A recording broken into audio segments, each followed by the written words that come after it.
नमस्ते दोस्तों, आज मैं आप सबके सामने एक गारी गीत गाने जा रही हूँ। अच्छा लगे तो लाइक शेयर करिए।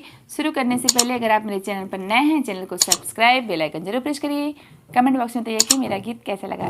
धन्यवाद।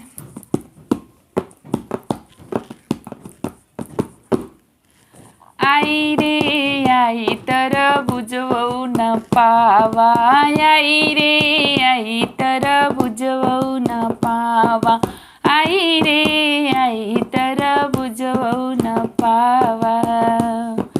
पंडित क बहनी ओली ठोली, मरद देख के करई ठिठोली, आने गईली पैसा पैसा वैसा कुछ न पवली, ओन्हई पटक देश भैसा। आई रे आई ओन्हई भैंसौ पटक देह से, आई रे आई ओन्हई भैंसौ पटक दे, आई रे आई तरबुजवौ न पावा, आई रे आई तरबुजवौ न पावा। समधिन क बहनी ओली ठोली, मरद देख के करई ठिठोली, आने गईली धनिया धनिया वनिया कुछ न पवली, ओन्हई पटक देश बनिया।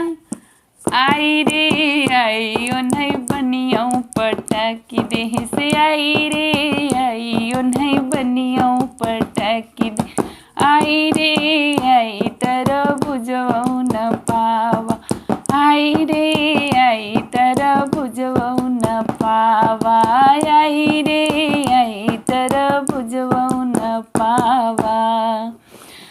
भसरू क बहनी ओली ठोली, मरद देख के करई ठिठोली, आने गईली पैसा पैसा वैसा कुछ न पवली, ओन्हई पटक देश भैंसा। आई रे आई ओन्हई भैंसौ पटक देह से, आई रे आई ओन्हई भैंसौ पटक दे, आई रे आई तरबुजवौ न पावा, आई रे आई तरबुजवौ न पावा, आई रे आई तरबुजवौ न पावा।